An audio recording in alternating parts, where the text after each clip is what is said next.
Buen día. En los primeros años del siglo XIX, y claro, también el siglo XVIII, pero el tema que voy a tratar se refiere al siglo XIX. 1904, 1905, las guerras civiles, quítate tú para ponerme yo. Una situación verdaderamente intolerable. Gobiernos constantes, golpes de Estado, tiros por todas partes, caudillos, montoneros, un verdadero desastre. Entonces, también una deuda externa muy grande que los gobiernos se negaban a pagar con Estados Unidos, porque hay que decir eso también. Una deuda que en parte era muy normal, muy legal, en otros casos era abusiva.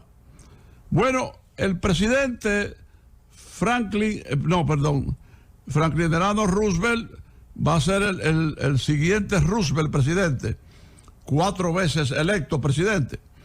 El presidente Theodore Roosevelt, Teddy Roosevelt, ¿verdad?, había llegado a la presidencia después del asesinato del presidente William McKinley en 1901 en la Exposición Internacional de Buffalo, que pertenece a la ciudad de Nueva York, por consiguiente al estado de Nueva York. Theodore Roosevelt era el vicepresidente y asume la presidencia. En finales de 1904, principios de 1905, ante la inestabilidad política, económica, etcétera, de República Dominicana, ordena la intervención militar. No fue una intervención militar como las que vendrían, una intervención militar de muchos soldados, de mucho armamento, etcétera, etcétera, pero intervención militar al fin y al cabo. Aquí no es cuestión de mucho o poco, sino la realidad que se presentó, ¿verdad? Sobre todo por los problemas que causó el presidente Morales Languasco. Morales Languasco, que era presidente, se dio un autogolpe para desplazar adversarios y también aliados y quedarse solo con el poder. Dio ese autogolpe que fracasó y se lo llevó de encuentro. La ola también lo arrastró a él, a Morales Languasco. Entonces, ya de ahí vienen otros sucesos. Asume el poder el vicepresidente Moncáceres, Ramón Cáceres, el famoso Moncáceres, de los mejores presidentes de la historia dominicana, de la llamada democracia fuerte, preso por la Guardia de Bonn, eso era famoso, también llamada Guardia Azul, aunque no eran liceístas. Entonces, lamentablemente, como consecuencia del desorden dominicano, de la anarquía dominicana, el presidente Ramón Cáceres, alias Mon, es asesinado, cruel y cobardemente asesinado, el 19 de noviembre de 1911, ahí en lo que es hoy la avenida Independencia, casi esquina, esa calle que baja al malecón, que lleva el nombre de un poeta cubano-francés. Bueno, ahí cerca, ahí mismo donde estaba la famosa clínica de pediatría y especialidades del eminente médico dominicano, filántropo, doctor Emil Case Acta. Y ahí lo interceptan 10 hombres, ¿verdad?, encabezados por Tejeda, ¿verdad?, que a la vez era hijo de 2 ministros de Moncáceres, un ministro de Hacienda y un ministro de Relaciones Exteriores, ¿verdad? y le caen a tiros.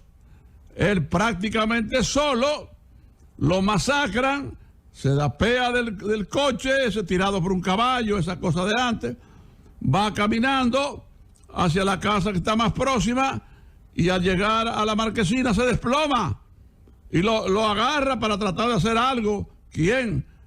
La esposa del prócer Francisco José Peinado, don Pancho Peinado, de Puerto Plata, el autor de la desocupación del país, ya después de la segunda intervención, el tratado Hughes Peinado, ¿verdad? Es una figura ignorada y olvidada en nuestro país, Francisco Peinado, don Pancho Peinado. Le siguen tirando al presidente en ese acto cruel, inhumano, cobarde, ¿verdad? Y ella les vocea: concho, pero carajo, no disparen más, que están matando a un muerto. Ahí murió el presidente. Pero bueno, quiero decir, porque el tema es la primera intervención militar de Estados Unidos en República Dominicana en esos principios del siglo XIX. Entonces vamos a avanzar, todo lo demás ya ustedes saben, e inclusive el caudillo montonero, el funesto, tristemente célebre presidente, ¿verdad? Va a ganarle a Pancho Peinado, le va a ganar la presidencia de la República, al prócer. El pueblo va a votar por Horacio Vázquez y Lajara, funesta figura que fue electo, ¿verdad?, en 1924 para el periodo constitucional, 1928, unas elecciones regidas no por la Constitución, sino por un acta institucional. Y entonces, en 1928, se niega a entregar el poder y dice que se juramentó no por el acta institucional, sino por la Constitución de 1908, que contemplaba 6 años y se prolonga 2 años más. Entonces, con la renuncia del vicepresidente, que no se prestó a esa vagabundería que va en parte a generar a Trujillo, entonces, en 1930, ya ustedes saben, el desorden que había, un presidente enfermo que había ido a Baltimore, donde le extirparon un riñón y todo el lío después. Y entonces la llamada Revolución de Santiago, que el poeta Tomás Hernández Franco bautizó en su opúsculo como la revolución más bella de América. No era un golpe de Estado, era un caos, era la promoción a Trujillo. Trujillo, que era el jefe del ejército de Horacio Vázquez, que le juró lealtad, lo traicionó y apoyó a los que venían, la llamada Revolución de Santiago también, los intelectuales de Santiago, oradores, intelectuales de primera categoría, sí, juristas, etcétera, que vienen hacia la capital, ¿verdad? Y Trujillo les da apoyo. Horacio Vázquez lo llama: ¿qué está pasando con esto? Él se arrodilla, llora, le hace un show. Horacio Vázquez lo mantiene en el cargo y finalmente Horacio Vázquez es derrocado y pasa entonces a la embajada de Estados Unidos como a legación, como se llamaban entonces, y ahí recibe respaldo diplomático, lo dejan ahí y lo mandan para Estados Unidos. Después va a regresar en 1937 prácticamente a morir. Y ya ustedes saben que entonces, en 1930, los intelectuales que creían que iban a utilizar a Trujillo, es Trujillo que los utiliza a ellos y se convierte en dictador. Uno de los intelectuales de Santiago, Rafael Estrella Ureña, ¿verdad?, como vicepresidente. Después va a renunciar en 1931 y va a tomar el exilio. Va a regresar en 1945 Trujillo lo entiende, lo perdona, lo hace juez de la Suprema Corte y muere. Se había dicho que Trujillo lo mandó a matar y no es así. Fue una operación mal hecha que se hizo tanto en Santiago como en el Hospital Padre Villini de aquí. En este programa yo logré la única entrevista que dio en su vida a uno de los médicos que participó en esa operación, y aclaró, no, nada de mandarlo a matar. Pasó esto y esto, ¿verdad? Salomón Jorge, eminente médico dominicano. Pero bueno, entonces vamos a llegar, nos quedamos en 1916 con la segunda intervención militar de Estados Unidos. La intervención militar que va a terminar en apariencia en 1924 con el plan Hughes Peinado de desocupación, la elección que tristemente célebre Horacio Vázquez le gana al prócer Francisco Peinado, y entonces lo que ya es relatado. Y esa expedición armada va a durar de 1916 a 1924. Es la segunda intervención armada. Ya el resto ustedes lo conocen. Entonces avanzamos en el tiempo y llegamos a un día como hoy, 28 de abril de 1965. El presidente de los Estados Unidos era Lyndon Baines Johnson, que había sido vicepresidente del asesinado presidente John Fitzgerald Kennedy, asesinado, ¿verdad?, en 1963, en noviembre, si mal no recuerdo, el mismo mes en que fue asesinado, pero ya otro año estamos hablando, el presidente Moncáceres, el 19 de noviembre de 1911. Bueno, entonces, el 24 de abril de 1965, estalla la revolución constitucionalista, que se había gestando civiles y militares para derrocar al gobierno de facto, al gobierno del triunvirato, y restablecer el orden constitucional que había sido alterado, burlado, el 25 de septiembre de 1963.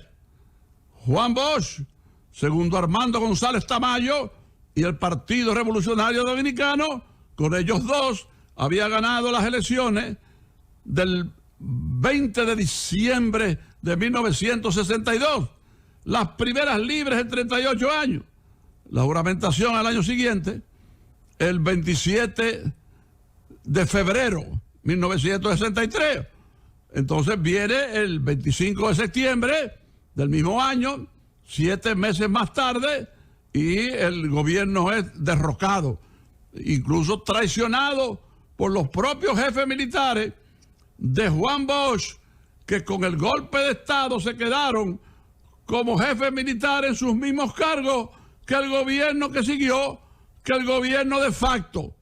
Fíjense qué acción más deleznable, pero bueno, eso es otra cosa. El caso es que hay una conspiración, ¿verdad?, que en lo civil dirigía José Francisco Peña Gómez, porque Juan Bosch estaba en el exilio, y entonces había muchos militares, coroneles y esas cosas, muchas personalidades castrenses ahí, formando el golpe de Estado. Entonces viene el movimiento constitucionalista que las Fuerzas Armadas están dirigiendo el coronel Francisco Alberto Camaño Deñó, ¿verdad?, y el coronel Rafael Tomás Fernández Domínguez, y entonces estalla el movimiento ese día, martes 24, ¿verdad?, 24 de abril de 1965. 1975. Entonces, ¿qué sucede?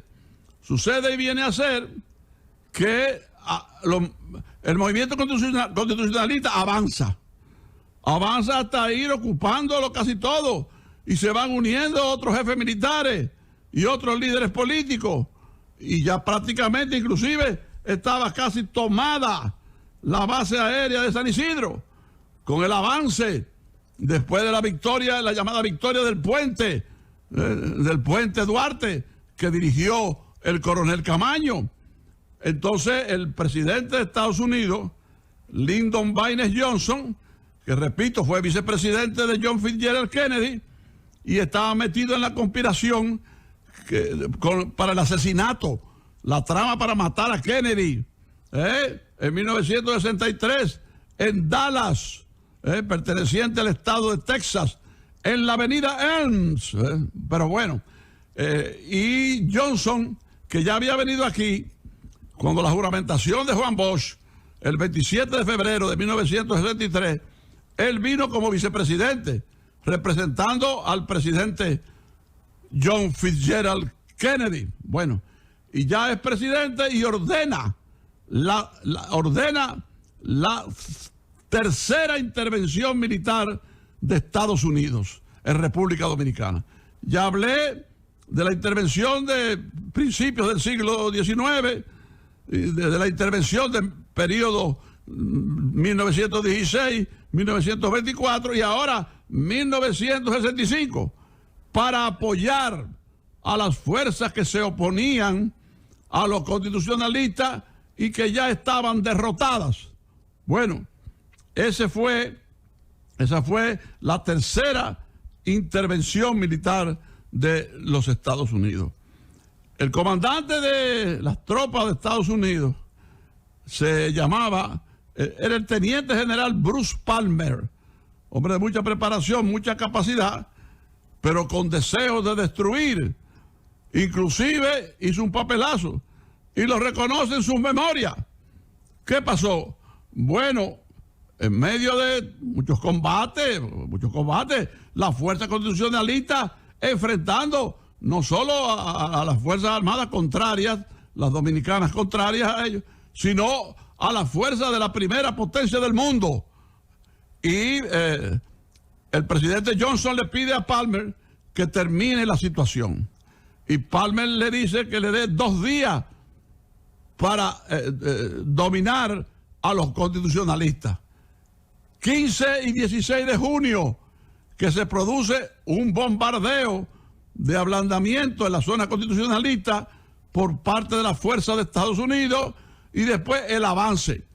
Pero ese avance, aunque usted no lo crea, y yo lo viví en la zona constitucionalista, ese avance es detenido por las fuerzas del sector de la revolución constitucionalista. Detenido, que lo reconoce el general Palmer en su memoria, y habla del valor del dominicano. ¿Saben lo que es detener un avance de las fuerzas de la primera potencia del mundo, después de aparentemente ablandar la zona constitucionalista con bombardeo de 2 días, y parar a esas fuerzas y no dejarlas avanzar? Unos combates tremendos. Estaba perdiendo tantos hombres Estados Unidos que Palmer le dice lo que está pasando a Johnson, y Johnson manda a parar la operación porque todos son muertos. Entonces se le pegaban a Lyndon Johnson. Entonces, él elogia, el general Palmer, el valor del dominicano. Después él va a ser el vicepresidente de una fantoche llamada Fuerza Interamericana de Paz, que eso era para disfrazar diplomáticamente, legalmente si se quiere, la intervención, porque vinieron fuerzas de otros países gobernados por tiranos. La Nicaragua de Somoza, por ejemplo, para el Paraguay del general nazi Alfredo Stroessner, etcétera, etcétera. Entonces se llama Fuerza Interamericana de Paz. Ponen a un fantoche brasileño a presidirla, un charlatán, un borracho, y ese era el presidente. El verdadero jefe era el vicepresidente, el general Bruce Palmer. Bueno, las fuerzas constitucionalistas siguen luchando arduamente. Camaño es juramentado como presidente de la República. El coronel Francisco Alberto Camaño Deñó, porque Juan Bosch declaró que Camaño era el hombre que debía completar el periodo presidencial para el cual fue electo Juan Bosch. Y entonces seguramente ante la Asamblea Nacional, primero renuncia como coronel, porque la Constitución de 1963, la Constitución de Juan Bosch, prohibía que un militar fuera presidente de la República. A continuación se reúne la Asamblea Nacional, salvo uno que otro que no podía estar. Por ejemplo, la presidió el doctor Rafael Molina Ureña, un eminente jurista que era presidente de la Cámara de Diputados y vicepresidente de la Asamblea Nacional. Ahí actuó como presidente de la Asamblea Nacional, ¿verdad? Porque el presidente del Senado y de la Asamblea Nacional estaba en el exilio, el doctor Juan Casasnovas Garrido. Ese Casanova es con 2 S, Casasnovas Garrido. Y Camaño seguramente como presidente de la República. Uno de los grandes ideólogos, el coronel Fernández Domínguez, estaba, vamos a decir, en una especie de exilio, porque se descubrió el movimiento y el gobierno de facto sacó a los líderes del país. El coronel Fernández Domínguez fue enviado, agregado militar en Chile. Logró astutamente regresar, que iba a hablar con sus compañeros sublevados, y logró regresar por San Isidro en un avión de los Estados Unidos, diciendo que él venía a controlar la situación. Entonces, poco después de venir, planifica y ejecuta el 19 de mayo de ese año, 1965, el asalto al Palacio Nacional. Él consideró que estando fuera se habían producido los principales acontecimientos y él quería dar un golpe de efecto. El presidente Camaño y el ministro de las Fuerzas Armadas de Camaño, el vicealmirante Manuel Ramón Montes Arache, el jefe de los hombres rana, uno de los equipos militares más preparados que tenía el país, que formó Trujillo, al estilo de los hombres rana de Mussolini en la Segunda Guerra Mundial. Pero ese cuerpo se unió desde el primer momento al movimiento constitucionalista. Y entonces ellos le aconsejaron que no. El coronel Fernández Domínguez, Juan Miguel Román, el líder del 14 de junio, porque el doctor Tabaré Justo había sido asesinado con el alzamiento de 1963, de finales de 1963. Bueno, y ahí estaba también Ilio Capozzi, el internacionalista italiano, ¿verdad? Igual que Andrés Rivière, no estaba ahí, pero muere en combate en otro lugar.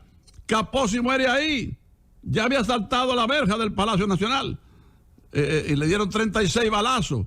Sabían quién era Ilio Capozzi. Y el coronel Fernández Domínguez y Juan Miguel Román mueren ahí por los francotiradores que disparaban desde el Palacio Nacional. Sigue Camaño con su gabinete echando el pleito. Llega un momento en que ya era imposible sostener aquella posición. No iban a ganar los constitucionalistas, no iba a ganar las fuerzas militares regulares dominicanas, ni iba a ganar el imperio, la fuerza militar más poderosa, derrotada por los constitucionalistas. Algo verdaderamente increíble, ¿verdad? En esa tercera intervención militar de Estados Unidos en República Dominicana, durante el siglo XX.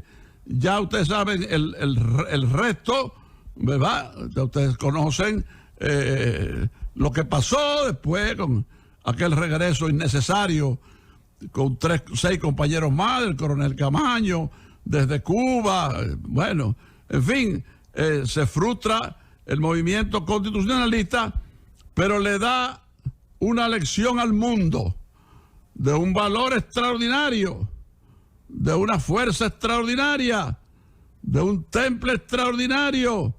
Aquellos militares y civiles que conspiraron a favor de la constitucionalidad, dándole la lucha al imperio más grande que ha conocido la humanidad. De manera que esa intervención ocurrió el 28 de abril de 1965, hace hoy 56 años. Hay que tenerlo presente. Así como tuvimos presente el 24 de abril, ¿verdad? 56 años de la revolución constitucionalista. Tenemos que recordar hoy, desde el punto de vista histórico, los 56 años de la tercera intervención militar de Estados Unidos en República Dominicana y del triunfo de las fuerzas constitucionalistas sobre la fuerza del imperio más grande que ha conocido la humanidad. Claro, una revolución que no pudo triunfar, que hubo que llegar a acuerdos, y ahí el 3 de septiembre, primero se firmaron pactos y los jefes militares constitucionalistas salieron del país, otros que no eran constitucionalistas fueron destituidos, y el 3 de septiembre de 1965 mismo, ¿verdad? Sí, se juramenta el doctor Héctor García Godoy, o si ustedes quieren, Héctor García Cáceres, de Moca, como presidente de la República, que hizo un gran trabajo en la transición para llegar al 1 de junio de 1966, cuando Joaquín Balaguer y el Partido Reformista le ganan a Juan Bosch y al Partido Revolucionario Dominicano, ¿verdad? Un gran trabajo de García Godoy, que después aspiró a las elecciones de 1970, siendo embajador en Washington. Un gran diplomático, Fue ministro de Relaciones Exteriores de Juan Bosch, Antes había sido embajador en Londres, jovencito. García Godoy, brillante, yo lo conocí, lo traté, notable, pero vino y era número 1 en las encuestas para el 70 y fue asesinado. Lo envenenaron, estaba en un local, ¿verdad? Y le sirvieron comida envenenada. Cuando llegó a su casa, en horas de la madrugada, murió intoxicado.